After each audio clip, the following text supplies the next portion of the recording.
कोटि प्रणाम।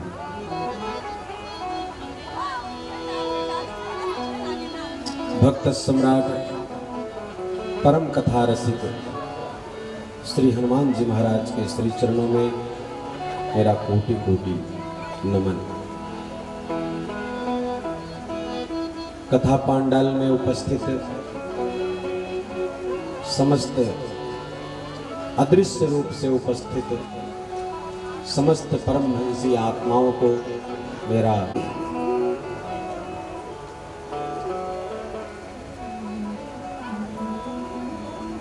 सप्तदिवसीय श्री राम कथा के आज विश्राम दिवस के दिन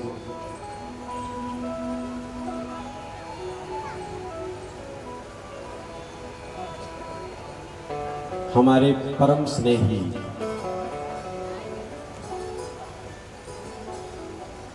परम विनम्र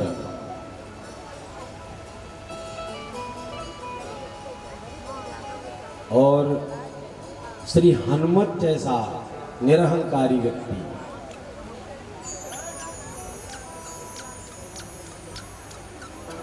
श्री कृष्ण मोहन जी आज हमारे कथा पांडाल में उपस्थित हैं। श्री राम कथा परिवार आपका हार्दिक स्वागत अभिनंदन करता है।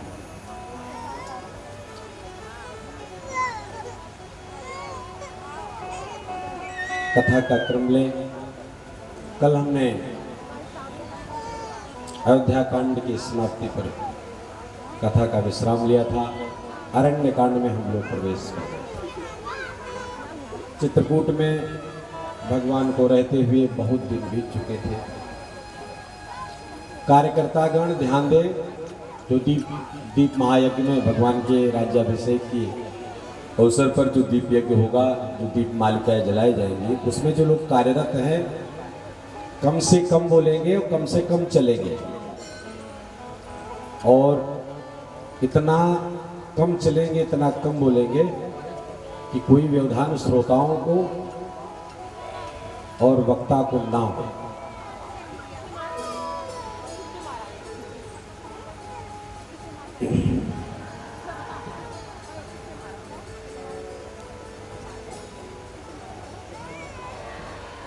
भगवान को जब लगा कि अयोध्यावासी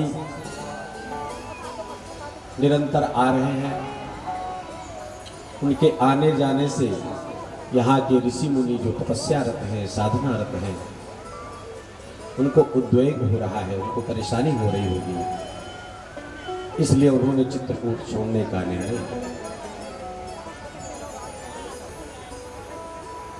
एक बात उनके मन में यह भी रही कि अगर संपूर्ण 14 वर्ष ही बिता दिए तो फिर हमारे धराधाम पे अवतरित होने का जो कारण है वो तो जस का तस रह जाएगा।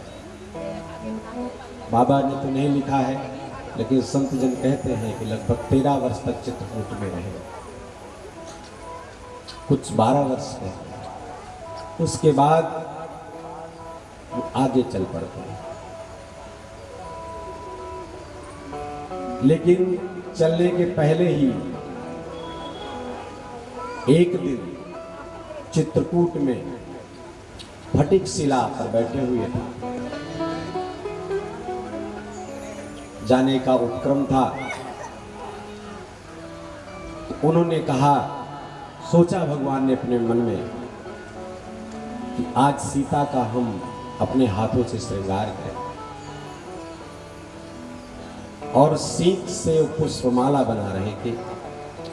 पुष्पमाला बना करके सीता जी के जोड़ों में उसे लगाया है। क्या भाव रहा होगा ऐसा करते हुए भगवान? हमारे भाई लोग सोचें कि क्या भाव रहा होगा।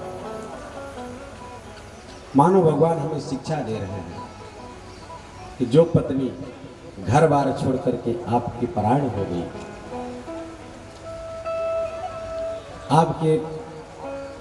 आपके परिवार की सबकी सेवा शुश्रूषा करती है, आपके जगने के पहले जग जाती है, आपके सोने के बाद सोती है, आपके सारे रिश्ते नाते उसने अपना लिए और अपना सब छोड़ आई है। माता सीता ने भी तो यही किया। भगवान ने सोचा मेरे कारण इसने अपना घर छोड़ा और मेरे ही कारण इसने मेरा भी घर छोड़ दिया। हम यहाँ आ गए, बन बन दर दर भटक रहे, बन की कठिनाइयां सहन कर रहे।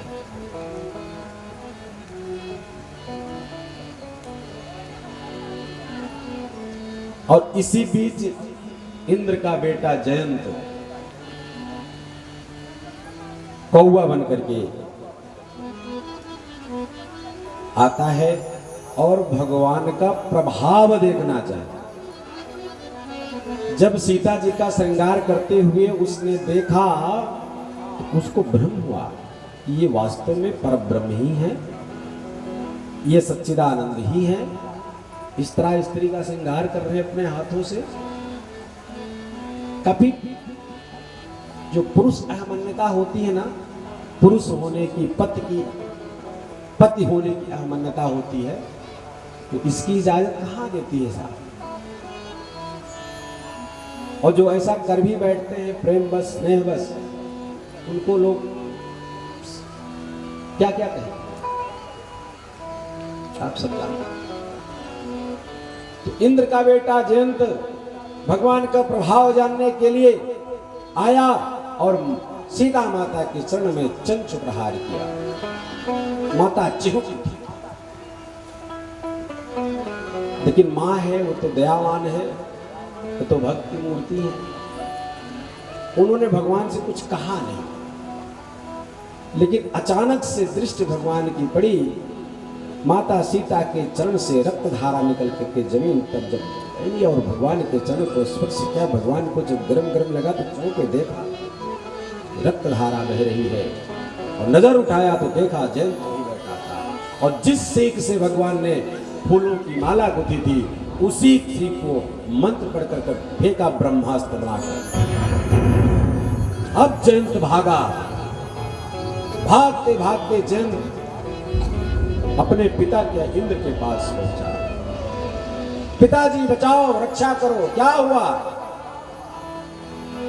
राम बाण पीछे लगा है। क्यों? क्योंकि मैंने सीता जी के प्रति अपराध कर दिया, भगवान क्रुद्ध हो गए हैं। इंद्र ने कहा भाग जाओ यहां से, तुम राम के प्रति अपराध किए हो, तुम भले मेरे पुत्र हो, तुम राम विमुख हो गए, तुम्हारा मेरे घर में कोई स्थान नहीं, भागो यहां से।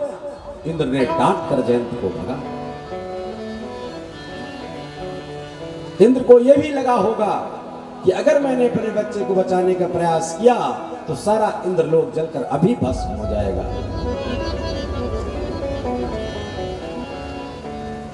तीनों लोक में भाग रहा है जयंत, कहीं कोई ठौर नहीं बना। ब्रह्मा के पास गए, ब्रह्मा जी ने भगा दिया, और शंकर जी के पास पहुंचा, बोले नाथ मुझे क्या हुआ? भगवान मैंने ऐसा कर दिया है, माता सीता के पैर में चंचु प्रहार किया, भगवान ने मेरे ऊपर बाण चला दिया। इतना सुनते ही भगवान को क्रोध आ गया और त्रिशूल लेकर दौड़ा लिए जयंत। मेरे मां के ऊपर तुमने प्रहार किया। भागा जयंत वहां पे, भागते हुए जा रहा था, नारद जी रास्ते में मिल गए। रोका उसे, जयंत रुको, कहां भागे जा रहे हो, कहां भाग रहे हो? जयंत कहा भगवान रोको ना, जब तक भगूंगा तभी तक प्राण है, जहां रुका तुरंत मरूंगा। आखिर क्यों? उसने भागते भागते बात बताई। तुमने कहा जयंत रुको, मैं बात समझ गया, अगर बाण को तुम्हें मारना होता तो कब तक तुम्हें मार देता। तुम पहले बताओ बाण तुमसे कितनी दूर है? कहीं 2 इंच दूर है। कहीं मूर्ख 2 इंच दूर है तो तुम्हें पकड़ने में राम बाण कितनी देर लगती? तुझे मारना होता तो मार चुके हो। रुको तुम, और मेरे पास रुकोगे, किसी संत के पास रुकोगे, भगवान का बाण तुम्हें तुम्हारा कुछ नहीं बिगाड़ेगा, तुम रुको यहां। जयंत रुक गया, और जयंत के रुकते ही बाण भी जहां था वह रुक गया, क्योंकि संत के शरण में आ गया। भाइयों बहनों, संत के शरण में कैसा भी पापी पहुंच जाता है। तो भगवान दया करें। नारद जी ने कहा कि आखिर तेरे मन में क्या आया जो सीता जी के चरणों में पर चौंच प्रहार किया। उसने कहा कि मैं भगवान का प्रभाव देखना चाहता था, जब वो श्रृंगार कर रहे तो मैं भ्रम में पड़ गया, मुझे संशय हो गया, तो उस प्रभाव को देखने के लिए मैंने चंच प्रहार किया। नारद जी को दया आ गई, उन्होंने कहा मेरे शरण में आए हो तो मैं तुम्हें कुछ उक्ति बताता हूं, उस युक्ति से काम चल जाएगा तुम्हारा, जैसा मैं बताऊं वैसे करना। क्या करे भगवान, देखो अपराध तुमने किसका किया, भगवान का, बाण किसका लगा है, भगवान का, तो उनके बाण से तुम्हें कोई नहीं बचा सकता, केवल वही बचा सकते हैं। तो तुम जाओ और जैसे जैसे मैंने बताया है वैसे वैसे करना।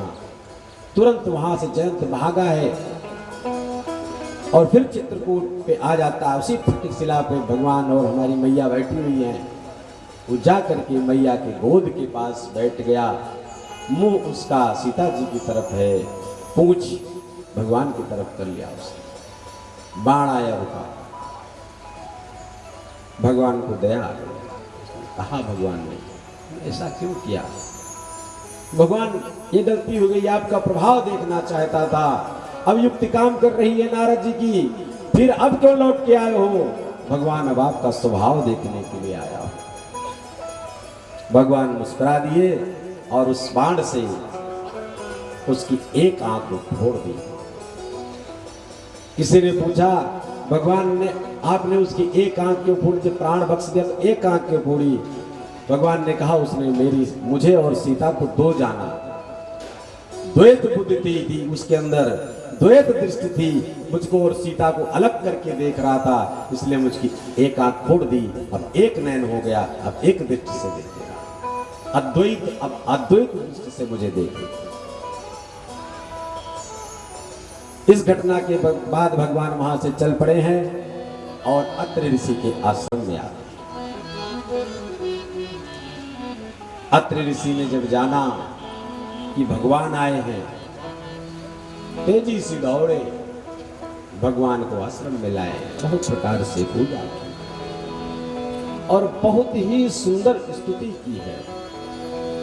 नमामि भक्त वत्सलम कृपालशील कोमल। स्तुति की विशेषता है इसमें केवल भगवान के नामों का वर्णन है, भगवान के गुणों का वर्णन है और उस स्तुति से भगवान बड़े प्रसन्न हुए। स्तुति करने के बाद अत्रि महारानी, अत्रि महाराज की पत्नी थी अनुसुईया। ये अनुसुईया जी कौन है, ये परम पतिव्रता नारी थी। आप सब लोग जिनको औसान माई और दुर्दुरिया के नाम से जानते हैं, वो यही अत्रि माता की पत्नी और अत्रि भगवान की पत्नी अनुसुईया माता। अपभ्रंश होते हुए अनुसुईया माता औसान माई हो गई। उनका इतना कठोर तप था, इतना कठोर पातिव्रत था कि एक बार अत्रि भगवान तपस्या थे, समाधि में चले गए और बहुत वर्षों बाद उन्होंने समाधि खोली, शरीर एकदम सूख गया था। माता अनुसुईया निरंतर उनकी सेवा करती रही, वो समाधि में थे, निरंतर उनकी सेवा करती। और जब उन्होंने समाधि तोड़ी, आंख खुली तो उन्होंने मांगा पानी। अनुसुईया पानी, पानी लेके दौड़ी गई, पानी नहीं, गंगा जल लाओ। निकले गंगा जल। सूखे कंठ से अत्रि महाराज बोल रहे हैं इतनी जल्दी गंगा जल कैसे आए, लेकिन तुरंत ही इतना तप था हमारी अनुसुईया मैया, तुरंत स्मरण किया गंगा जी का, प्रार्थना की और तुरंत गंगा जी ने अपनी एक धार वहीं पर प्रकट कर दी, जिसे आज हम लोग मंदाकिनी के नाम से गंगा जल गिरा। ऐसी प्रतिप्रथा, ऐसा पाती। माता सीता को ले जाती हैं, उनको दिव्य वसन दिए हैं, ऐसे वस्त्र दिए जो कभी मलिन न हो, कहा बेटी ये वस्त्र कभी मलिन नहीं होते, दिव्य वस्त्र दिए हैं। वस्त्र से सीता जी को संतोष न हुआ। उन्होंने कहा मां मुझे पातिव्रत धर्म की शिक्षा दी, स्त्री धर्म समझाई। भाई बहनों बहुत ध्यान से सुनना, अनुसुईया माता सीता माता को स्त्री धर्म समझा रही हैं। मातो पिता भ्राता हितकारी, मातो पिता भ्राता हितकारी, मित प्रद सब सुनु राजकुमारी, मित प्रद सब सुनु राजकुमारी, अमित दानी भर पावय देहि, अमित दानी भर पावय देहि, अमित दानी भर पावय देहि, अमित दानी भर पावय देहि, अधम सुनारी अधम सुनारी अधम सुनारी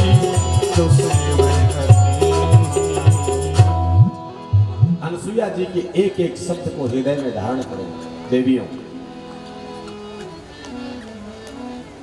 अनुसुईया माता बता रही हैं कि माता पिता भाई इनका संबंध कुछ काल के लिए होता है और यह संबंध ज्यादा दिन तक चलता नहीं। पति ही आकर के स्त्री के जीवन को पूर्ण करता है और वो नारी अधम है, पापी है सीता जो पति की सेवा नहीं करती। बात समझ में आ गई? आगे बढ़ जाए? हमें नहीं लगता इसमें कुछ कठिन बात है। आगे अगला धर्म धीरज धर्म मित्र अरुणारी, धीरज धर्म मित्र अरुणारी, आपद काली परखी हम चारी, आपद काल परखी हम चारी, धीरज अर्थात धैर्य, धर्म, मित्र और नारी अर्थात पत्नी की परीक्षा विपत्ति काल में ही हो। जब पति पर विपत्ति आती है तब वास्तव में पत्नी की परीक्षा की घड़ी आ जाती है। और हमारी सीता जी से आप सीखिए, हमारी मैया क्या सिखा। सुख में तो साथ थी और जब विपत्ति आई, जब कष्ट आया तो आगे बढ़कर के चल पड़ी। हम भी चले, सब छोड़ दिया, सारे नाते एक तरफ, आगे बढ़ गई। वृद्ध रोग बस जड़ धनहीना, वृद्ध रोग बस जड़ धनहीना, अंध बहिर क्रोधी अति दीना, अंध बधिर क्रोधी अति दीना। पति वृद्ध हो, रोगी हो गया हो, ऐसा रोग हो गया हो, चाहे वो साधारण हो चाहे असाधारण हो, चाहे साध्य हो चाहे असाध्य रोग हो, जड़ हो, ध्यान से सुनना, वृद्ध हो, रोगी हो, जड़ अर्थात मूर्ख हो, पागल हो, मूर्ख हो और धनहीन हो, गरीब हो, अंधा हो, बधिर हो अर्थात बहरा हो, क्रोधी हो, सब प्रकार से दीन हो। समझ में आ गया? इतनी कैटेगरी की नहीं, फिर से सुना रहा हूं। वृद्ध हो, रोगी हो, मूर्ख हो, दरिद्र हो, अंधा हो, बहरा हो, क्रोधी हो, अत्यंत दीन हो, ऐसे वो पति कर किए अपमान। हो ऐसे पति करे किए अपमान। ऐसे वो पति कर किए अपमान। हो ऐसे पति करे किए अपमान। नारी पाव जम पुर दुखना। नारी पावे दुखनाना। हो नारी पावे जय पुरे दुखनाना। ऐसा पति हो तो भी जो स्त्री उसका अपमान करती है वो यमपुर में बहुत दुख भोगती है सीता, बहुत दुख। आगे गिनाती है, एक ही धर्म एक व्रत ने मां। एक ही धर्म एक व्रत ने काय वचन मन पति पद प्रेमा। हो काय वचन मन पति पद प्रेमा। जगपते व्रता चार विधि आही। हो जगपति व्रता चार विधि अरही।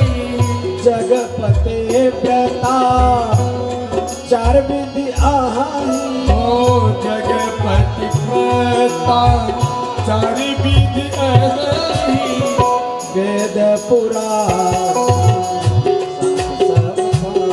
हो वेद पुराण सत्य सब करही।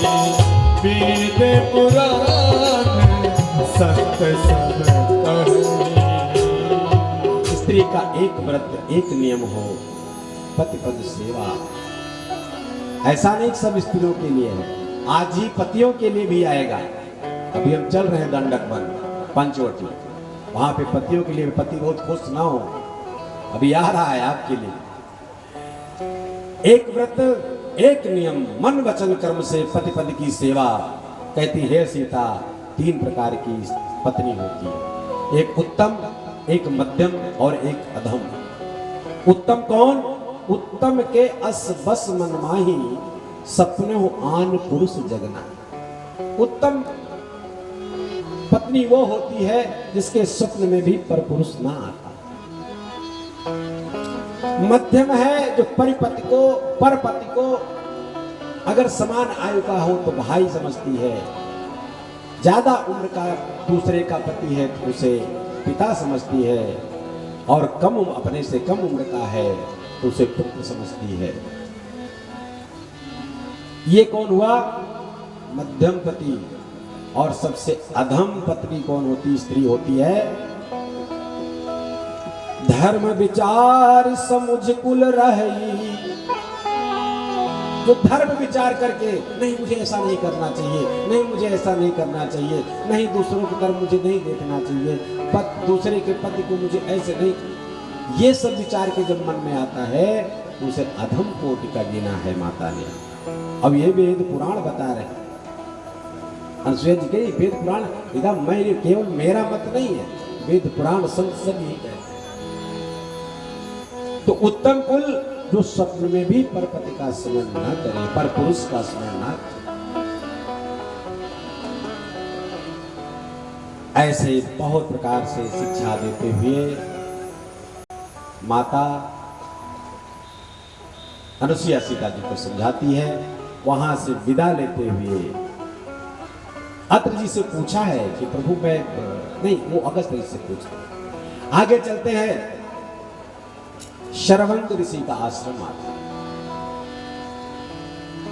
शरभंग ऋषि को दर्शन देते हैं। वास्तव में शरभंग ऋषि मुक्त आत्मा थे, वो जाने वाले थे। केम सिंह भाई साहब, अगर आपको जाना हो तो बता दीजिएगा, मतलब आप, मैं जानता हूं आपकी व्यस्तता कितनी रहती है, तो आपको जब जाना, कोई बंधन नहीं कि आप आरती तक रुके, तो आपको जब जाना हो तो बगल बैठे हुए हैं अन्नू, उनको बता दीजिएगा। वो अनुराग जी तो है ही है, ठीक है, तो जब भी आपको जाना हो, और मैं तो चाहूंगा कि भी थोड़ा सा थोड़ी देर रुके। और आज आपके स्वामी का, आज आपके इष्ट का प्रकरण ज्यादा विस्तार लेगा श्री हनुमान जी महाराज का।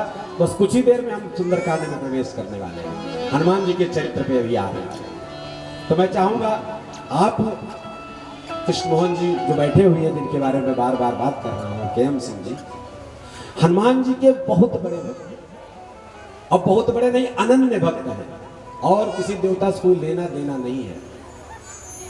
हमारे गुरुदेव कहा करते थे, और कुछ मुरारी बापू का भी ये निवेदन है कि हनुमान चालीसा में भी आता है, हनुमत से ही सर्व सुख करे, और कुछ नहीं करना है, उसको सेओ, हनुमान को अपना इष्ट बना लो, सब सुख हो गया। क्यों? अगर हनुमंत मिला तो भगवंत मिलना दूर नहीं है। जब चाहेंगे तो वो तो राम द्वारे तुम रखवारे, जब चाहेंगे तब आपको मिला दे, और उनसे नहीं मिलेगा तो मिलना भी नहीं होगा। हो तो ना आज्ञा बिन पैसा, उनसे बिना आज्ञा के, उनकी प्रसन्नता परम आवश्यक। मुझसे कुछ लोग कल रास्ते में कह रहे थे, आप गुरु दीक्षा दे दीजिए राम नाम की। हम कहा हम गुरु दीक्षा उक्षा नहीं देते था, हम गुरु नहीं, हम शिष्य बनने में ही हमारा गौरव है, हमें उसी प्रसन्न, हम गुरु नहीं बनना चाहते, हम बनी वो पात्रता ही नहीं है गुरु बन से, हम शिष्य बन जाए यही मेरे लिए बहुत बड़ी बात है। जीवन भर यही प्रयास कि हम एक सच्चे शिष्य बन जाए, और शायद उसमें अंत तक भगवान की जब कृपा हो, गुरुदेव कृपा हो, सफल हो जाए, गुरु तो कभी बन ही नहीं सकते। तो हमने कहा भैया हम गुरु तो कतई नहीं, हाँ अगर आप गुरु किसी को बनाना ही चाहते हैं और आपको कोई गुरु नहीं मिल रहा है, तो मेरा मानिए सबसे श्रेष्ठ गुरु है श्री हनुमान जी महाराज, उनको गुरु बना लीजिए। वो गुरु भी हैं और भगवान भी हैं, सब कुछ। और हनुमान जी मिल गए तो क्या, तो ये आप उनके बड़े अनन्य उपासक हैं, और इस दुनिया के किसी कोने में रहें, आप इस दुनिया के किसी कोने में रहें, मंगलवार को प्रातः 4 बजे हनुमान जी के दरवाजे पर आ जाए। और आपका इतना बड़ा काम धाम है कि पूरी दुनिया का भ्रमण होता ही रहे। कोरोना काल में जब मंदिर के कपाट सारे बंद हो गए थे सबके लिए, हनुमान जी उस समय भी आपको दर्शन देने के लिए कपाट खुलवा दिया करते। मैं तो इनको संत कहता हूँ, आप परम संत हैं। मैं एक बार कानपुर जा रहा था, मेरी पहली मुलाकात हुई थी, तो इस सभा में समझ लीजिए कि पैंट शर्ट पहन करके एक बहुत बड़ा महात्मा बैठा हुआ है इस पांडाल, पैंट शर्ट वाले महात्मा है ये केएम सिंह जी। इतना निरहंकार, अभी तुलना जब हनुमान जी से होगी ना तो मैं बताऊंगा कितने निरहंकार। कानपुर जा रहा था और बहुत दिन से सुन रहा था KM Singh, KM Singh ji, KM Singh ji. एक काम से हम लोग जा रहे थे, रास्ते में आपको भी मिलना था लखनऊ में, हमारी गाड़ी में आप बैठे, और घंटों गाड़ी चलती रही। एक जगह हम लोग पानी पीने के लिए रुके, तो मैंने अनुराग जी से पूछा कि अनुराग जी केएम सिंह जी किस गाड़ी में, कई गाड़ी हम लोग साथ चल रही थी, पूछा केएम सिंह जी किस गाड़ी में हैं। अनुराग हंसे और कहे, गुरुजी जिसका आप इतनी देर से हाथ देख रहे हैं, कुंडली देख रहे हैं, वही केएम सिंह जी। मैं चौंक गया, इतना निरहंकार, इतना घुला मिला, इतना साधारण, इतना ऐसे। अब यहाँ 4 पैसा आते ही आदमी तो आसमान में ही देख के चलता है, नीचे वाले तो दिखना बंद हो जाता है। हनुमान जी के बड़े भक्त हैं। तो यहाँ से भगवान सर्वंग ऋषि के आश्रम में पहुंचते हैं। सर्वंग ऋषि मुक्त आत्मा थे, जाने के लिए तैयार थे ब्रह्म भगवान के यहाँ जाने, भगवान क्या गोलोक जाने के। लेकिन जब उनको पता चला भगवान आ रहे हैं, अत्रि आश्रम तक पहुंच गए हैं, त्रिकालदर्शी थे, वो रुक गए। अब तो भगवान आगे जाने की क्या जरूरत है, अपना जाने का कार्यक्रम कैंसिल कर दिया और इंतजार कर रहे हैं भगवान आ जाए। और भगवान सर्वंग ऋषि के आश्रम में पहुंचे हैं। सर्वंग ऋषि ने विनती की, सर्वंग ऋषि के आश्रम से आगे बढ़ते हैं। सर्वंग ऋषि रामचंद्र जी के आगे बढ़ते हैं। सर्वंग ऋषि ने उन्हीं के सामने निवेदन किया, प्रभु आप यही बैठिए, आपके सामने मैं आपको देखते हुए अपना शरीर त्यागना चाहता हूं। और भगवान को देखते देखते सर्वंग ऋषि ने योगाग्नि प्रकट की और उसी में शरीर अपना छोड़ दिया। भगवान को देखते देखते सुधाम चले गए। बोले भक्त वत्सल भगवान की जय हो। रास्ते में विराट वध करते हैं। विराट वध के पश्चात सुतीक्ष्ण ऋषि, बहुत गजब की कथा, सुतीक्ष्ण ऋषि के आश्रम में पहुंचते हैं, उस तरफ चलते हैं। सुतीक्ष्ण ऋषि कौन है? सुतीक्ष्ण ऋषि अगस्त ऋषि के शिष्य हैं। अगस्त ऋषि ने जब उनको पढ़ाया लिखाया, ज्ञान दिया, गुरु दीक्षा दी, तो सुतीक्ष्ण ऋषि ने कहा, गुरुदेव आपको क्या दक्षिणा दूं? अगस्त जी ने कहा कि मुझे कुछ नहीं चाहिए। तुम क्या दोगे मुझे? कुछ नहीं चाहिए। जब सुतीक्ष्ण ऋषि ने बार बार इस बात को पूछा कि गुरु जी कुछ तो बताइए, मैं उसको पूरा करूंगा, थोड़ा सा क्रोध आ गया अगस्त ऋषि। तो पूरा करोगे? हाँ, जाओ उस पार ब्रह्म परमेश्वर को हमारी कुटिया में ले आओ, और जब तक लेके ना आना, इस कुटिया में मुंह न दिखाना, आश्रम में आना मत, भगा दे। सुतीक्ष्ण ने कहा, ज्यादा बड़बोलापन बड़ा कभी कभी बड़ा खतरनाक है। और गए, फिर भगवान से आराधना करने लगे। सुतीक्ष्ण आराधना कर रहा है, करते करते युगों बीत गए। बहुत बड़ा तपस्वी हो गया, लेकिन नारायण को लेके गुरु जी से मिलवा देना तो बहुत बड़ी बात थी। लेकिन भगवान ने आज कृपा करी, सीधे सुतीक्ष्ण के आश्रम पहुंच गए। सुतीक्ष्ण में से ध्यान कर रहे हैं चतुर्भुज रूप में भगवान विष्णु का। भगवान सामने खड़े हैं, आंख नहीं खोल रहे हैं सुतीक्ष्ण ऋषि, और तुरंत ही भगवान ने अंदर से चतुर्भुज रूप हटा करके श्री राम रूप प्रकट कर दिया। बोले भक्त वत्सल भगवान की जय हो। और जैसे ही अंदर भगवान का रूप देखा, अंदर ही अंदर चौंके सुतीक्ष्ण ऋषि, अरे प्रभु आप आ गए। हृदय में देख रहे हैं वही वार्तालाप चल रहा, और एकदम मुदित हो गए, प्रसन्न हो गए, लेकिन आंख नहीं खोल रहे हैं। उनको लगा कि केवल ध्यान में आए हैं। भगवान कह रहे तो आंख खोल नहीं रहे, तुम्हारी वास्तविक छवि तो देख नहीं रहे हैं। अब भगवान ने तुरंत ही अपने आप को उनके हृदय से गायब कर दिया, जहां वो झांकी निहार रहे थे। फिर जब गायब कर दिया तो व्याकुल होकर के उनकी आंख खुल गई, और जब देखा तो सामने सीताराम चंद्र भगवान खड़े हैं। बोले भगवान सीताराम जी की जय हो। सामने देखा भगवान को, वाह, दंडवत प्रणाम किया सुतीक्ष्ण ऋषि ने। भगवान ने उन्हें उठा लिया, प्रणाम किया है। प्रभु आप ऋषि हैं, आपको प्रणाम करते हैं। मुनि रघुवीर परस्पर नवई एक दूसरे को प्रणाम करते हैं। लंबी वार्तालाप है। भगवान ने सब कुछ दिया, प्रदान ने कहा प्रदान मांगो, प्रदान दिया, और बड़ी चतुरता दिखा रहे हैं वहां पर सुतीक्ष्ण ऋषि। अब एक चतुरता यहाँ पे और दिखाई। कहा भगवान आप किधर से जाएंगे? क्या हम तो इधर से ही जाएंगे, दक्षिण दिशा से। तो कहा भगवान रास्ते में हमारे गुरु जी का आश्रम है अगस्त ऋषि का। मन ही मन भगवान मुस्काए, इसीलिए तो आया हूं, इसीलिए तो आया हूं मैं। बस तुरंत कहे प्रभु लेकिन आप जब मैं जहां कहूं वहां रुक जाइएगा, रास्ता बताते हुए मैं चल रहा हूं। आगे चलते हैं और सामने सफेद रंग का पहाड़ दिखा। भगवान ने कहा ये श्वेत रंग का पहाड़ कैसा है सुतीक्ष्ण जी? सुतीक्ष्ण जी ने बताया महाराज ये रावण के अत्याचारों का पहाड़ है, ये ऋषि मुनियों के अस्थिपंजर का पहाड़ है। सबको मार मार के उसने यहाँ पे लाकर सारी हड्डियां इकट्ठा कर रखी थी, और वो अस्थिपंजर देख करके भगवान क्रोधित हो उठे। निश्चरबीन करो मैं भुज उठाए प्रण के, क्रोधित हो गए, एक हाथ में धनुष उठा लिया और प्रण कर बैठे, इस धरती को मैं निशाचरों से विहीन कर दूंगा। भगवान आगे बढ़ते हैं। अगस्त ऋषि का आश्रम आता है। अगस्त ऋषि के आश्रम में गेट पे ही भगवान को रोक दिए। भगवान आप यहाँ रुकिए, मैं तुरंत आया। अंदर घुसे, अगस्त ऋषि जी बैठे हुए हैं। जैसे सुतीक्ष्ण जी ने प्रणाम किया, आ गया, बिना भगवान को ले आ गया।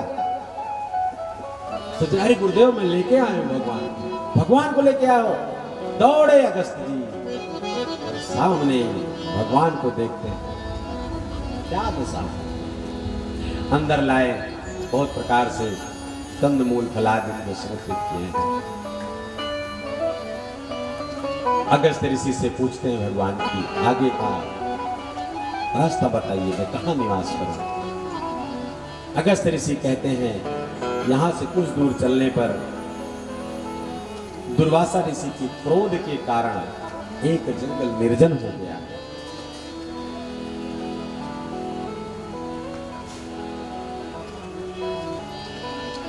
एक दंडक नामक राजा था।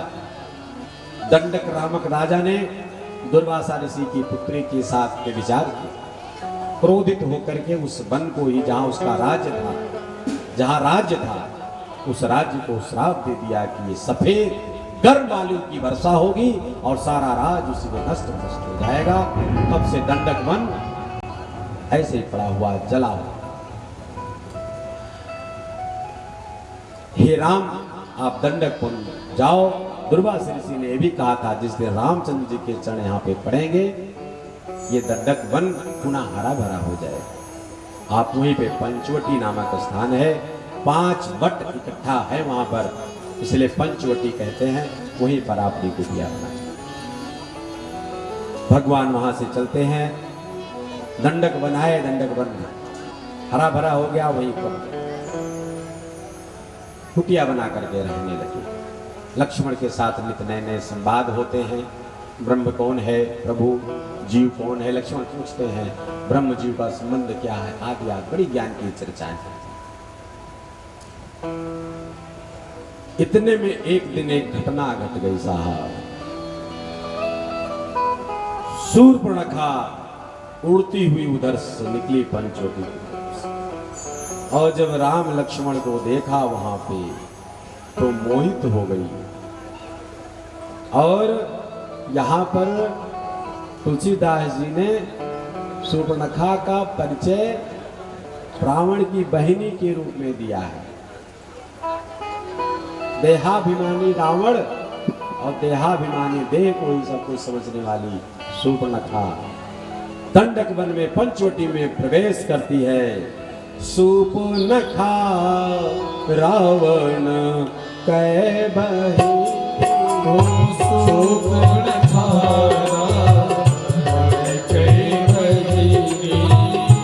दुष्ट हृदय दारुण जस आई। दुष्ट हृदय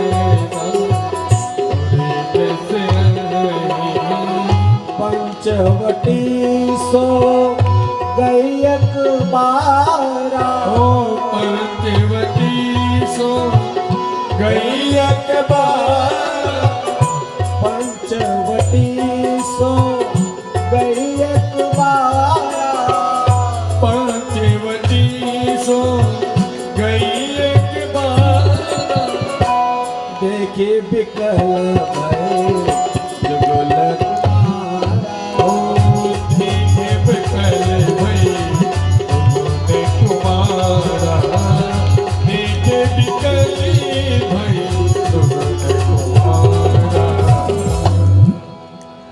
देख के विकल हो गई।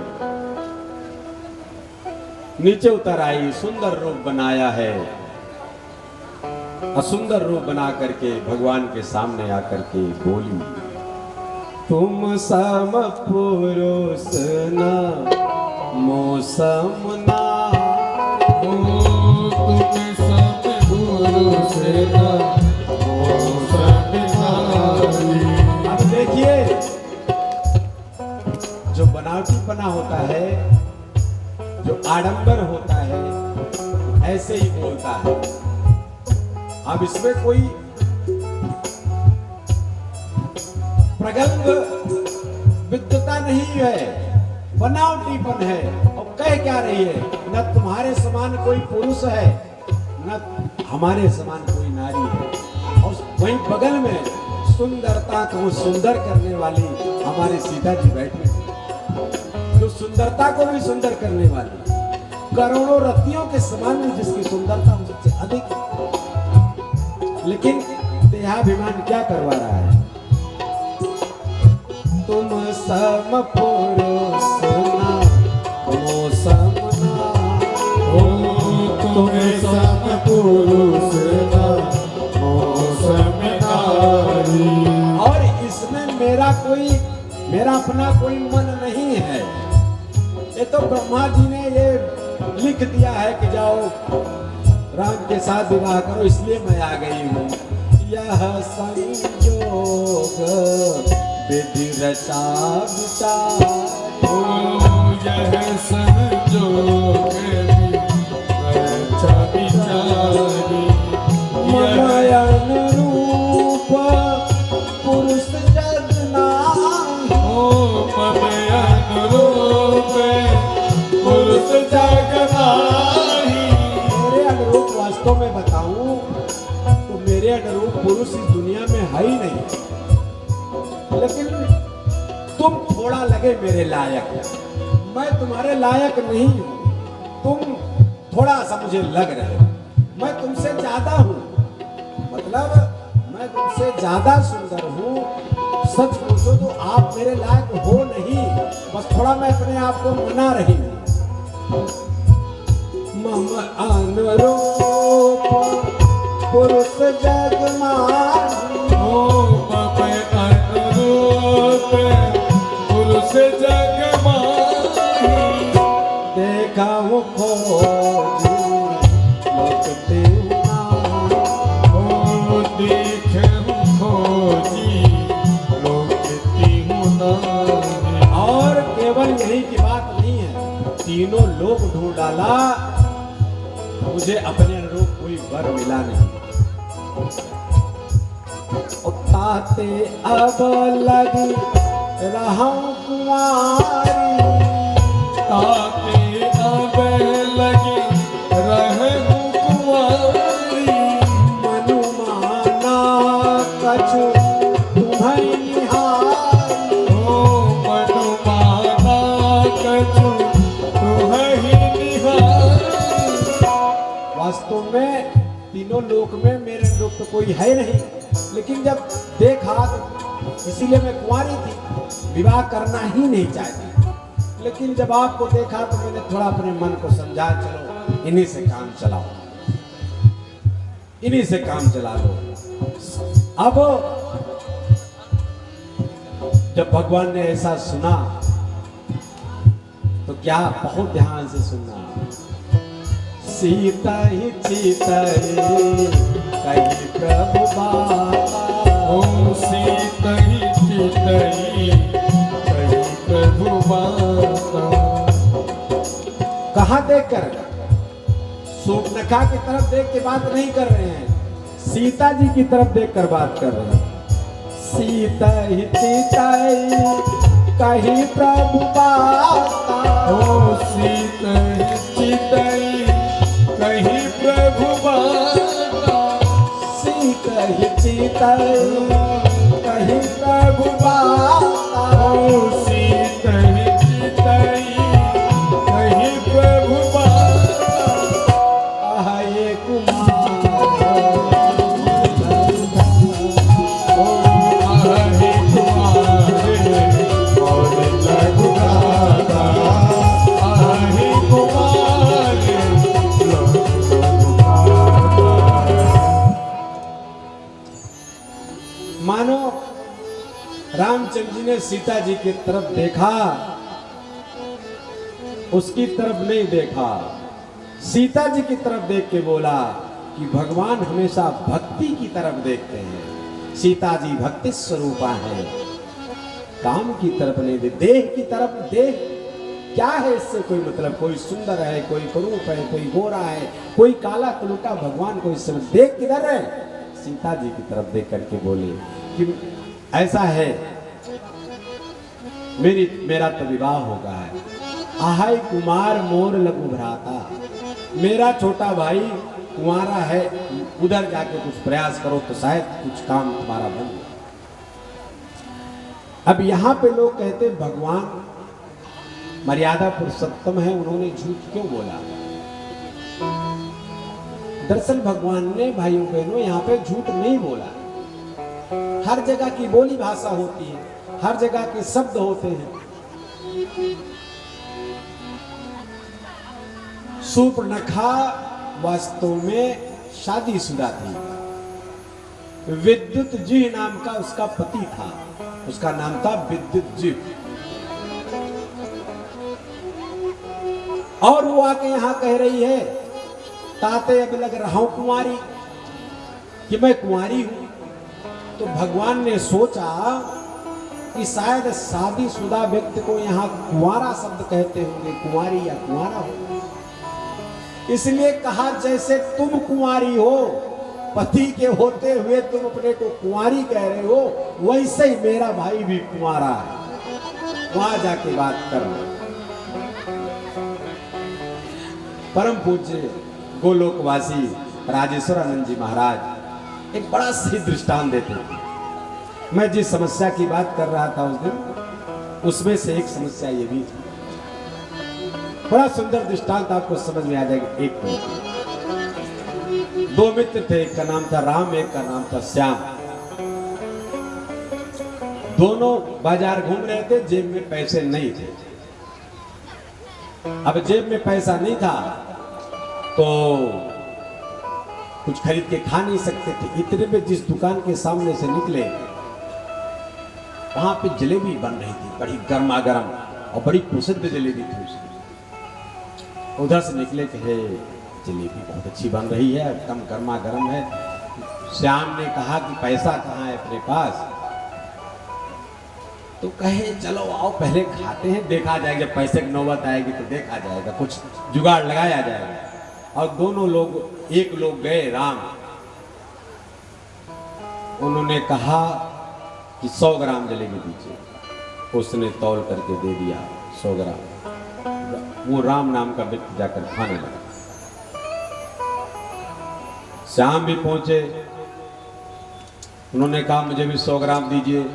100 ग्राम जलेबी दे करके वो भी दूसरी तरफ स्टूल पे जाकर बैठ के बेंच पे खाने लगे।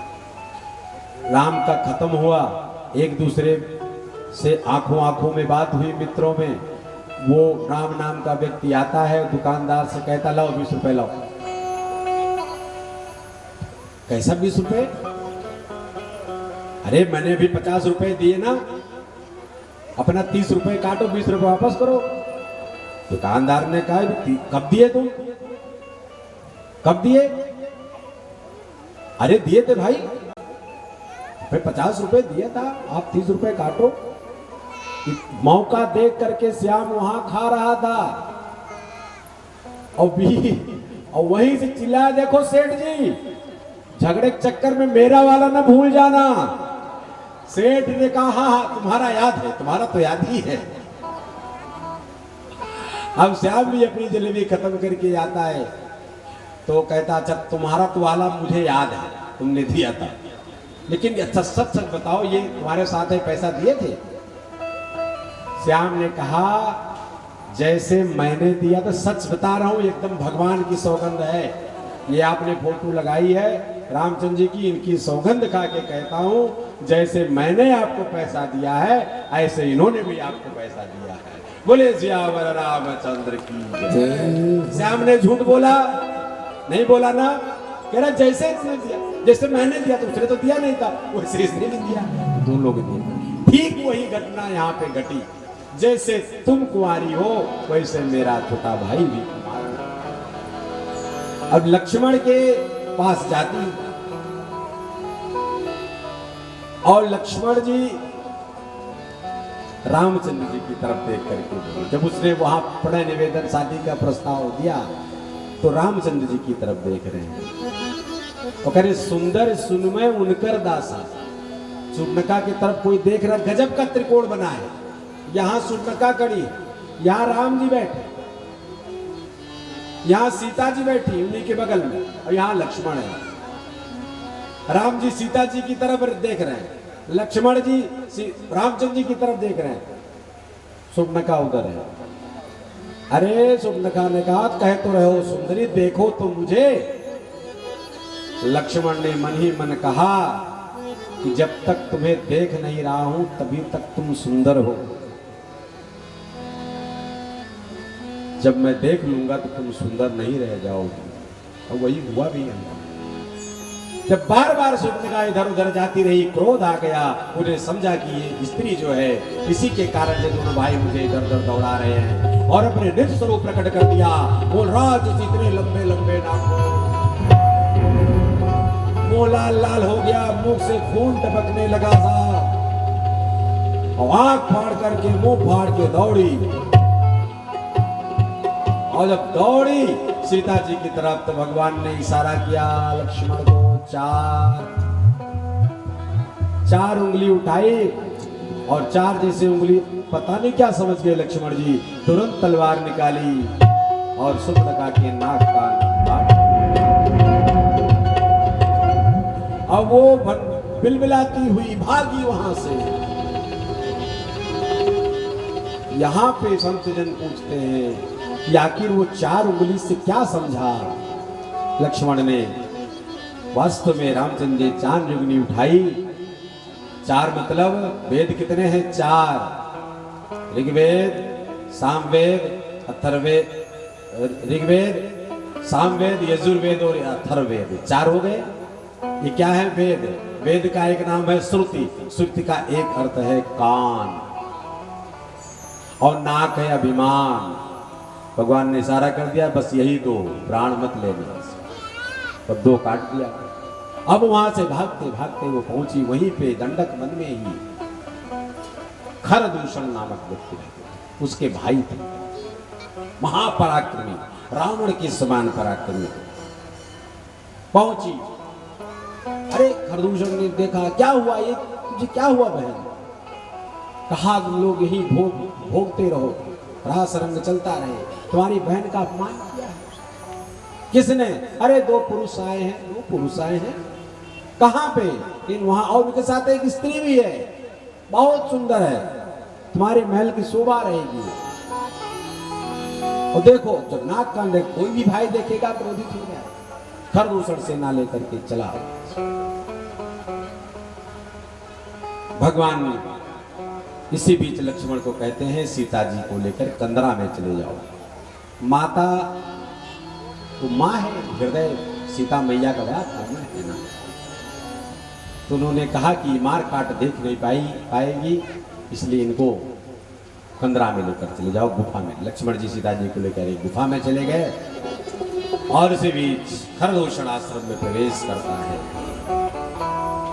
बड़ा क्रोधित है, वार्तालाप होता है। भगवान ने कहा आओ आओ,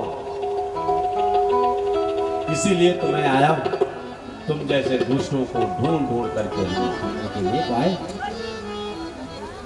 खरदूषण ने कहा देखने में बहुत अच्छे लगते हो, बालक लगते हो भी, ऐसा करो अपनी पत्नी हमें दे दो और मैं तुम्हें माफ करता। और जैसे ही ये सुना भगवान ने, तुरंत सी भुजाएं फड़क उठी, धनुष हाथ में उठाया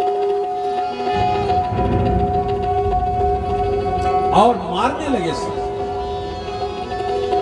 जब मारने लगे तो जब गिरते सब मर के तो पुनः जीवित हो जाते।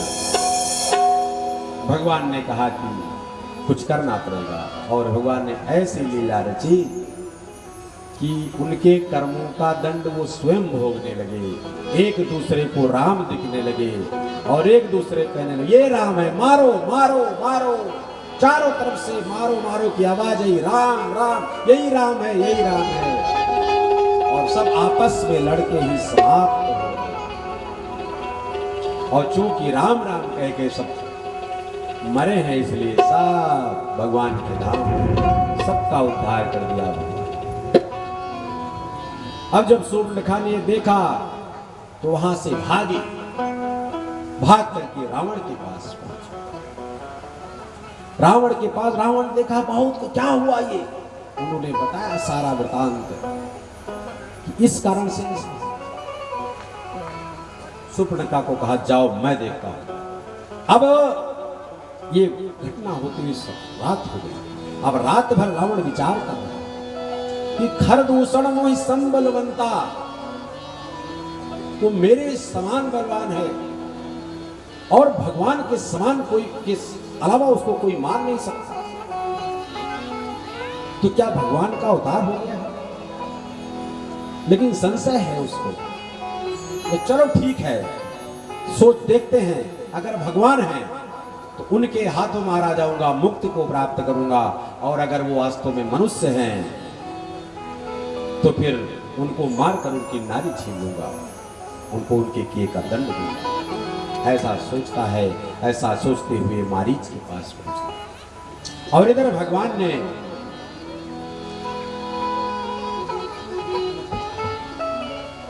सीता जी को,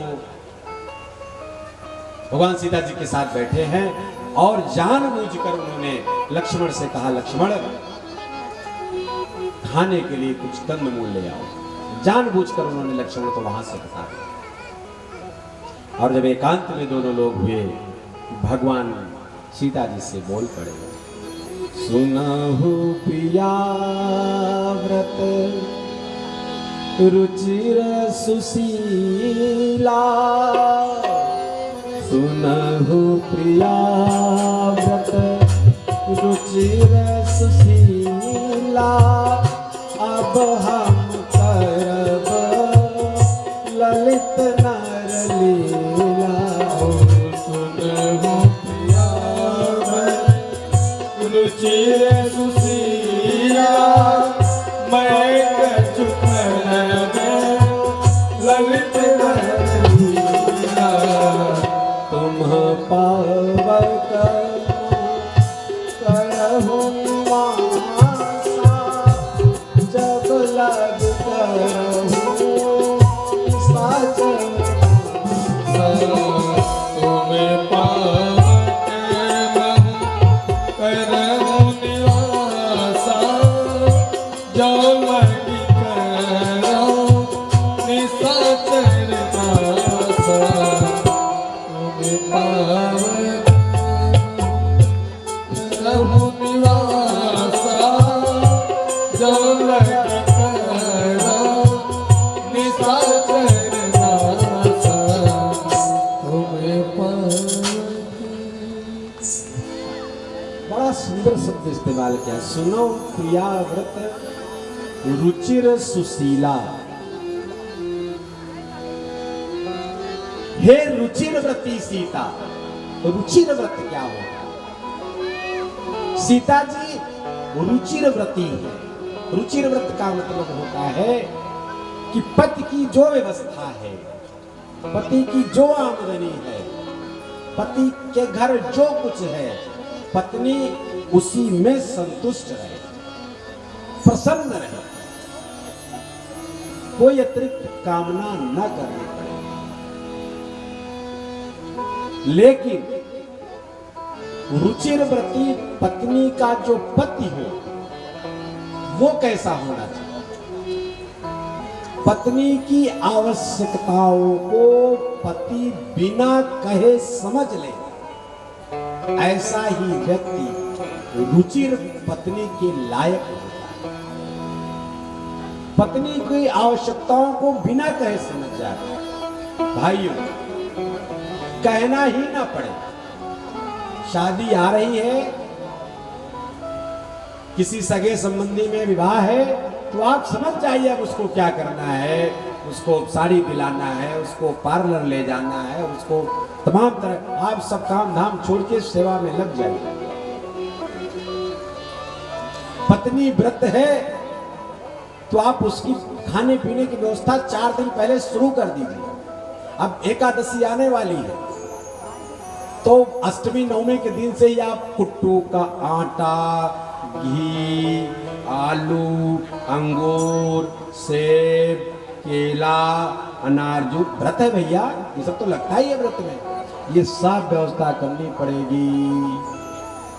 अगर ऐसा आप नहीं कर पाते हैं तो रुचिरवती पत्नी के लायक आप नहीं। पत्नी से भी अपेक्षा ऐसा न करिए। हमारी सीता मैया रुचिरवती है और हमारे भगवान भी उस लायक है, कृपा से सब लायक। सीता जी से कहे कि आप अब मेरे कछु नर लीला करने का समय आ गया। सीता मैया पूछती हैं कि अभी तक तुम भी वही कर रहे हो, अब कौन सी लीला? उनका कुछ विशेष लीला होगी, वो आप देख नहीं पाओगे। तो इसलिए आप अग्निदेव के पास जाइए और अपनी छाया हमको दे दीजिए। और तुरंत ही अग्निदेव प्रकट हुए। माता जी अग्निदेव के पास चली गई और अग्निदेव से एक छाया सीता, ओरिजिनल सीता नहीं, फोटो स्टेट सीता भगवान के पास आके खड़ी। इधर मारीच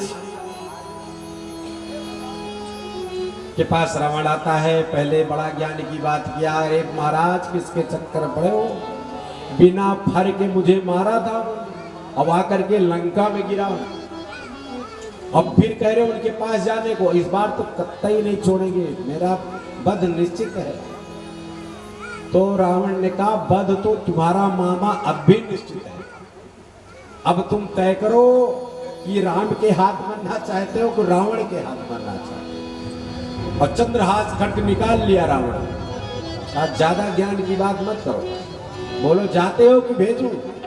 नहीं जा रहे हैं, तुम्हारे बारिश से सोचा इसके हाथ से मरने सच्चा है, भगवान के हाथ से मरो। और वहां से चला सोने का मृग बन करके। और राम सीता जी जहां बैठे हैं वहीं पाकर उछल उछल के घूमने लगा। सीता जी जो छाया सीता थी, इस बात को हमेशा ध्यान रखना, जो छाया सीता थी, उन्होंने कहा प्रभु, क्योंकि मांग तो ओरिजिनल सीता कर ही नहीं सकती कि साहब मैं रुचिर वर्ती नहीं बता रहा, ओरिजिनल सीता किसी चीज की मांग कर ही नहीं सकती, कभी नहीं, कतई नहीं। ये मांग ही बता रही कि वे ओरिजिनल सीता जी नहीं है, ये तो फोटो स्टेट है, ये तो छाया वाली सीता है, ये जीरोक्स कॉपी। और तुरंत ही कहा कि ये मृगछाल मुझे चाहिए, सोने का, बड़ा अद्भुत है, बड़ा सलोना दिखता है, ये मृगछाला मैं कुटिया में सजाना चाहती, इसको प्रभु लाओ।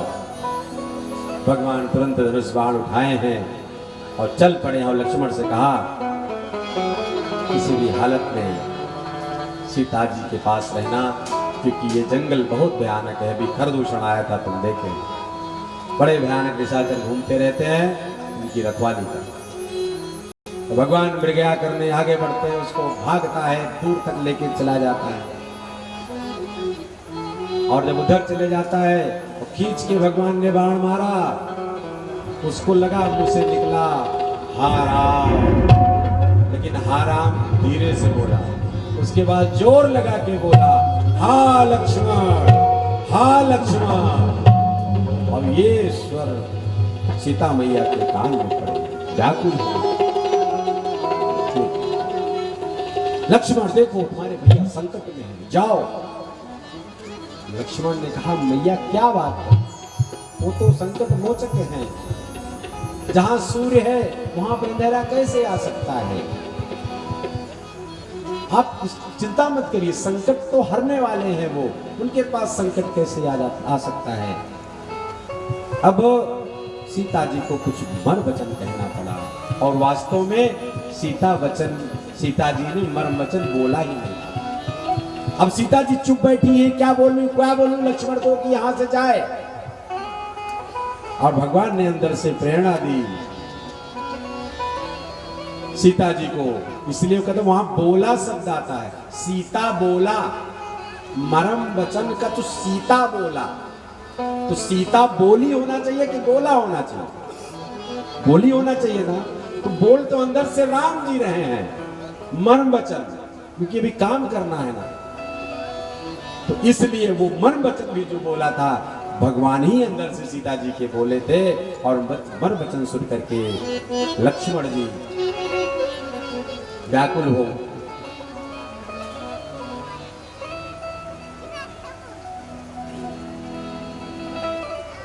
जय श्री राम। आज कथा अपनी पूर्णता की ओर है और आज इस अंतिम दिवस के पावन अवसर पर आचार्य जी के परम स्नेही परम आदरणीय श्री कृष्ण मोहन सिंह जी हमारे बीच में बैठे हैं, इस पंडाल में पधारे हैं। शरणं हरि शरणं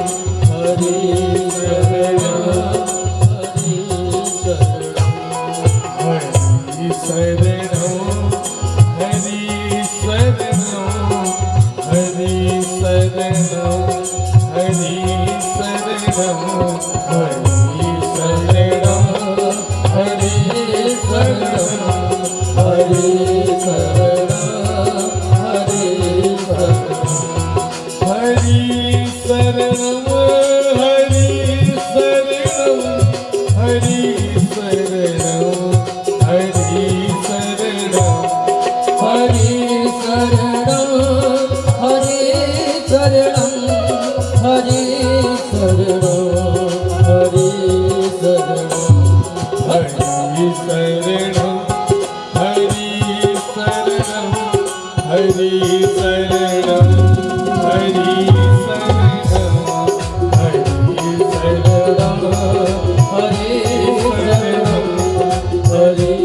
Sharanam